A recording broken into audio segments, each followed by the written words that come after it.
विद्यार्थी मित्रांनो, rural marketing and stock exchange, ग्रामीण विपणन व स्कंद विपणी या विषयातील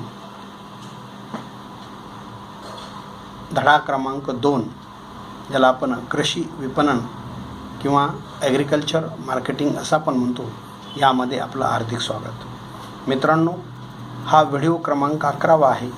यापूर्वीच्या व्हिडिओमध्ये आपण कृषी विपणनातील दोष दूर करण्यासाठी काय उपाययोजना आहेत याविषयीची चर्चा पाहिली होती. त्यामध्ये आपण पाहिलं होतं की प्रतवारीकरण आणि प्रमाणीकरणाची सोय असली पाहिजे. त्याचबरोबर एक समान परिमाण पद्धतीचा अवलंब असला पाहिजे.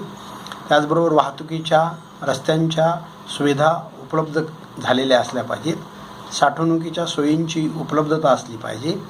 शेतकऱ्यांना बाजारातील किंमत, बाजार स्थिती याविषयी अद्ययावत माहिती असणं गरजेचं असतं. शेतकऱ्यांना सवलतीच्या दरात पतपुरवठा पुरेशा प्रमाणात उपलब्ध झाला पाहिजे किंवा सरकारने तो करून दिला पाहिजे. आणि विपणन यंत्रणेत सहकारी संस्थांना वाव दिला पाहिजे. आणि त्यानंतर आपण शेतीमाल किमती व विक्रीविषयक धोरण अंगीकारलं पाहिजे. याविषयीची चर्चा करत असताना विपणन यंत्रणा सुधारण्याच्या प्रक्रियेत महत्त्वाचा भाग म्हणजे नियंत्रित बाजारपेठेची स्थापना व सहकारी विपणन संस्था निर्माण करणे याबाबत म्हणजे सरकारने प्रयत्न करणं गरजेचं असतं किंवा तो जाणीवपूर्वक झाले पाहिजे.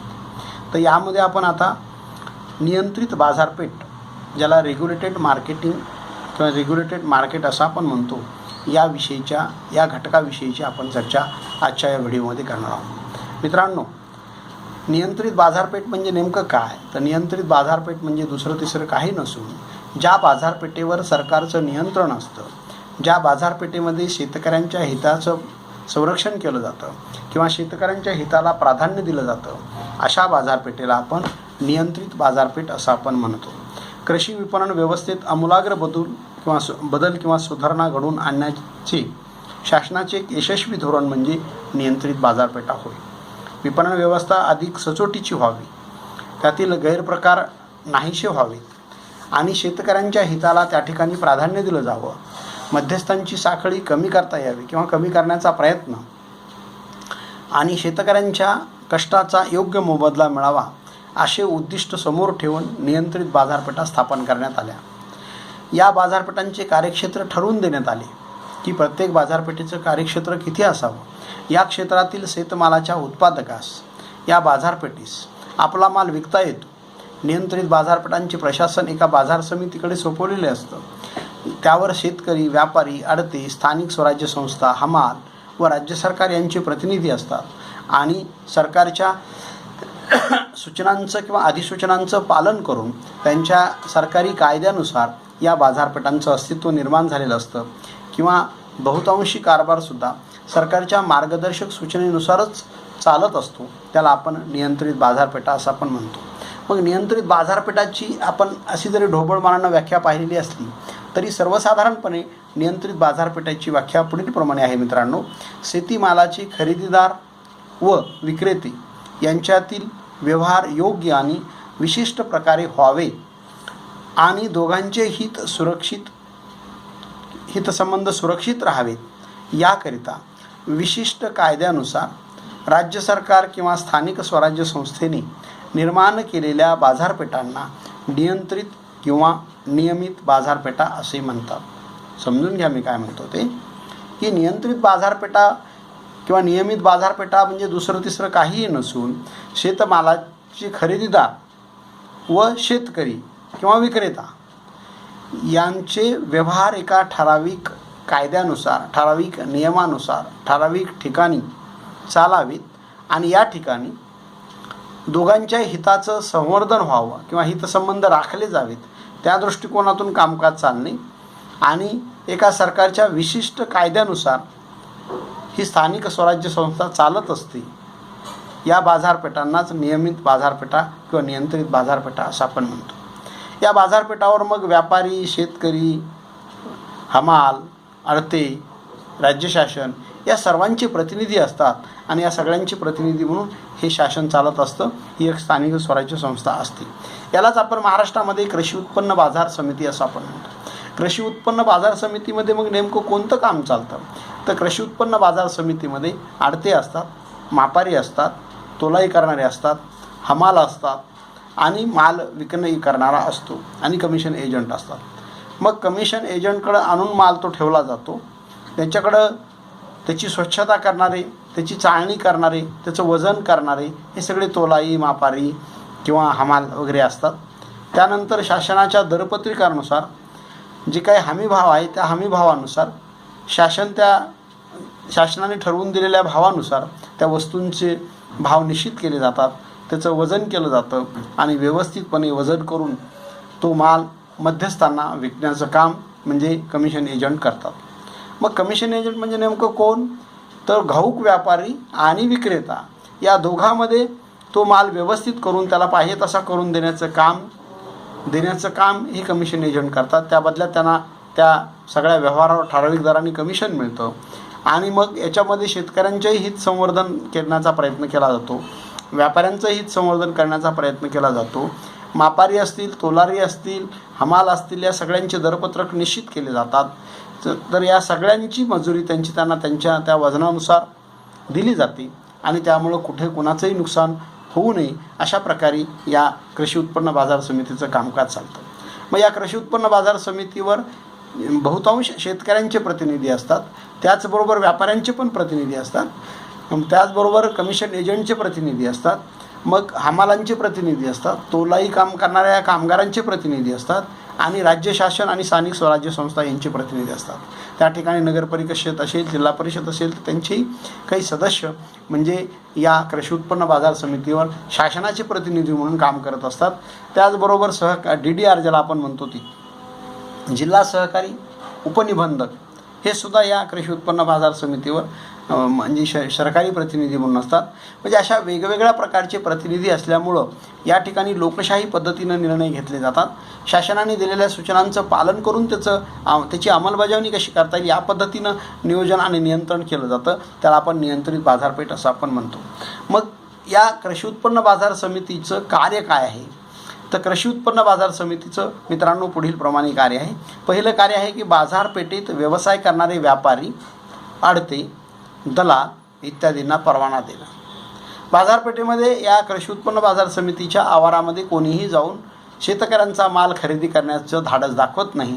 त्याचं कारण असं आहे की कृषी उत्पन्न बाजार समितीच्या आवारामध्ये शेतमालाची खरेदी करायची असेल तर त्याला शासनाकडून म्हणजेच कृषी उत्पन्न बाजार समितीकडून अधिकृतपणे परवाना घ्यावा लागतो, ज्याला आपण लायसन्स असं आपण म्हणतो. त्याचं कारण असं आहे की लायसन्स घेतल्यामुळं व्यापार करणारी खरेदी करणारी व्यक्ती कोण आहे, त्याचं रजिस्ट्रेशन आहे का, त्याचं शासनाकडं काही मान्यता आहे का व्यवसाय करण्याची, हे सगळं तपासून त्याला मान्यता दिली जाते. त्यामुळं अनाधिकृत व्यक्ती कोणीही या ठिकाणी असत नाही, सगळे अधिकृतच असतात आणि मग शासनांच्या नियमांचं जास्तीत जास्त पालन करण्याचा प्रयत्न हे व्यापारी किंवा सभासद व्यापारी करत असतात. तिसरं कार्य आहे परवानाधारक व्यापाऱ्याकडून किंवा आडत्याकडून वेळोवेळी मालाची आवक मागवून घेणे, किमतीविषयीची माहिती घेणे, साठ्याविषयीची माहिती घेणे, मागविणे व त्यांचे नियंत्रण करणे. एखादा व्यापारी अनावश्यकपणे मोठ्या प्रमाणात वस्तूंची खरेदी करून मालाचा साठा करत असेल तर त्यालासुद्धा ते करता येत नाही, कारण कृषी उत्पन्न बाजार समिती त्याला ते करू देत नाही, कारण ते नियमामध्ये नाही. कारण साठेबाजी करणं याचा अर्थ काहीतरी अनैतिक दृष्टिकोनातून व्यापार करणं असा त्याचा अर्थ होतो. म्हणून त्यांचा निश्चित केलेला जो काही साठा आहे किंवा कॅपॅसिटी आहे तेवढंच त्याला कार्य करण्याची मुभा किंवा परवानगी या ठिकाणी दिली जाते. मग हे तपासण्याचं म्हणजे एखाद्या व्यापाऱ्याकडं असणारा स्टॉक तपासण्याचं, त्याच्याकडं आवक किती आली आहे याची माहिती घेण्याचं, तो किती प्रमाणामध्ये कोणत्या किमतीने शेतकऱ्यांना भाव देतो त्याची माहिती देण्याचं, हे सगळं कार्य कृषी उत्पन्न बाजार समिती नियंत्रण करण्याचं काम करत असते. त्याचबरोबर तिसरं कार्य आहे बाजारातील पद्धती, परंपरा, प्रथा यांचे नियमन करणं. म्हणजे सरकारच्या मार्गदर्शक सूचनानुसार जे काही शेतकऱ्यांच्या आणि व्यापाऱ्यांच्या हिताचे निर्णय असतील ते निर्णय घेण्याचं काम कृषी उत्पन्न बाजार समिती करतेच, परंतु घेतलेल्या निर्णयांची अंमलबजावणी व्यवस्थितपणे होत आहे किंवा नाही हेही पाहण्याचं काम कृषी उत्पन्न बाजार समिती करत असते. आणि म्हणूनच मग व्यवस्थितपणे बाजारपेठेमध्ये असणाऱ्या जे काही रूढी परंपरा आहेत, प्रथा आहेत, त्या प्रथांचं पालन होतं आहे किंवा नाही, मालाचं वजन, भराई, तोलाई, हमाली, दलाली यांचे दर ठरविण्याचं कार्यसुद्धा म्हणजेच कृषी उत्पन्न बाजार समितीला करावं लागतं. म्हणजे मालाचं वजन करणारी एक यंत्रणा असते, एका वाहनातून दुसऱ्या वाहनामध्ये माल भरण्याचं काम करणारी एक यंत्रणा असते, किंवा चाळणी करण्याचं कामसुद्धा एक करणारी यंत्रणा असते, म्हणजे स्वच्छ माल करण्याचं काम. या सगळ्या लोकांच्या मानधन किती असणार आहे, त्यांना मोबदला किती दिला जाणार आहे, याविषयीचं नियमन आणि नियंत्रण करण्याचं काम कृषी उत्पन्न बाजार समिती करत असते. याचबरोबर मित्रांनो, माल विक्रीच्या व्यवहारातून होणारी अनाधिकृत वजावट, दलाल व अडते यांचे गैरव्यवहार यांना आळा घालण्याचं काम कृषी उत्पन्न बाजार समिती करत असते. माल विक्रीच्या माध्यमातून एखाद्या शेतकऱ्याला एखादे व्यापारी फसवत असेल, त्याचं नुकसान करत असेल, किंवा अनाधिकृतपणे कुठल्या तरी चार्जेस लावून त्याच्या एकूण रकमेतून कमी करत असेल, तर अशा गैरप्रकारांवर नियंत्रण करणं, देखरेख करणं, वेळप्रसंगी त्यांना शिक्षा म्हणून त्याचा परवाना रद्द करण्याचे अधिकार कृषी उत्पन्न बाजार समितीला आहे. मग या सगळ्या गोष्टींची माहिती किंवा या सगळ्या गोष्टींचं काम म्हणजे कृषी उत्पन्न बाजार समिती करत असते. त्यानंतर प्रमाणित वजने व मापे यांचा अवलंब करणे. प्रत्येक व्यापारी प्रमाणित वजन आणि मापांचा अवलंब करत आहे का नाही याची तपासणी करणे, अधूनमधून त्यांच्या वजन मापांची तपासणी करणे, हे सगळं कार्यसुद्धा कृषी उत्पन्न बाजार समितीलाच करावं लागतं. यानंतरचं कार्य आहे बाजारासंबंधीची अधिकृत व बिनचूक माहिती प्रसिद्ध करणे. बाजारामध्ये काय भाव आहेत, कोणत्या मार्केटमध्ये किती आवक आहे, प्रत्येक बाजारपेठेमध्ये वेगवेगळ्या प्रकारची आवक असते, त्या आवकविषयीची माहिती शेतकऱ्यांना अवगत करणे किंवा माहिती करून देण्याचं काम म्हणजे कृषी उत्पन्न बाजार समितीला करावं लागतं. यामुळे होतो फायदा काय, की कोणत्या बाजारपेठेमध्ये कशा प्रकारचे भाव आहेत धान्याचे, वस्तूचे, शेतमालाचे, त्याचबरोबर कोणत्या बाजारपेठेमध्ये किती आवक आहे याविषयीची सुद्धा माहिती म्हणजे कृषी उत्पन्न बाजार समितीला मिळत असते किंवा घेता येत असते. आणि त्यामुळं कृषी उत्पन्न बाजार समिती या इतर बाजारपेठाविषयींची आवक माहिती करून आपल्या सभासद शेतकऱ्यांना ती आवक किती प्रमाणामध्ये आहे, कशा प्रकारची आहे याविषयीची माहिती देण्याचं काम करतात. त्याचबरोबर महाराष्ट्रातील कोणत्या बाजारपेठेमध्ये कोणत्या मालाला, कोणत्या पिकाला किती भाव आहे याचाही आकडेवारी, याचीही अधिकृत माहिती सभासद शेतकऱ्यांना रेडिओ असेल किंवा टी व्ही असेल किंवा स्वतःचा माईक असेल या माईकमधून देण्याचं काम करतात. आपण अनेक वेळेला पाहिलेलं आहे की कृषी उत्पन्न बाजार समितीच्या आवारामध्ये एक मोठा माईक बसवलेला असतो. त्याचं कारण असं आहे की बाजारभाव असतील किंवा वेगळ्या मार्केटमध्ये आवक असेल किंवा आपल्या स्वतःच्या बाजारपेठेमध्ये एखाद्या ठराविक वस्तूला किती आवक आलेली आहे आणि किती भाव देण्यात आलेला आहे याविषयीची माहिती कृषी उत्पन्न बाजार समितीच्या आवारामध्ये देण्यात येत आलेली असते. त्यानंतरचं कार्य आहे बाजारातील गैरव्यवहारासंबंधी काही विवाद उत्पन्न झाल्यास तो सर्वमान्य पद्धतीने सोडविणे. जर व्यापारी आणि शेतकरी, आडत्या आणि शेतकरी किंवा हमाल आणि व्यापारी, हमाल आणि शेतकरी, तोलाईदार आणि शेतकरी किंवा व्यापारी यांच्याबरोबर काही मतभेद झालेले असतील, त्यांच्या आपापसातल्या काही तक्रारी असतील, तर त्या तक्रारी सोडवून त्या व्यवस्थितपणे सर्वमान्य तोडगा काढण्याचं काम म्हणजे कृषी उत्पन्न बाजार समितीला करावं लागतं. मग शेतीमालाच्या खरेदी विक्रीत देशात जे अनेक गैरप्रकार होतात ते दूर होतील अशा अपेक्षेने नियंत्रित बाजारपेठेची स्थापना म्हणजे केंद्र सरकारनं करण्याचा निर्णय घेतला आणि त्या निर्णयाच्या आधारे राज्य सरकाराने सुद्धा नियंत्रित बाजारपेठ किंवा कृषी उत्पन्न बाजार समित्यांची स्थापना केल्याची आपल्याला कळतं. नियंत्रित बाजारात काम करण्यासाठी अडते, दलाल यांनासुद्धा परवाना लागतो, व्यापाऱ्यांनासुद्धा परवाना दिला जातो आणि ते देण्याचं काम कृषी उत्पन्न बाजार समिती करत असते. या ठिकाणी काही मतभेद झाली, काही वादविवाद झाले, ते सोडवण्याचं कामसुद्धा कृषी उत्पन्न बाजार समितीलाच करावं लागतं.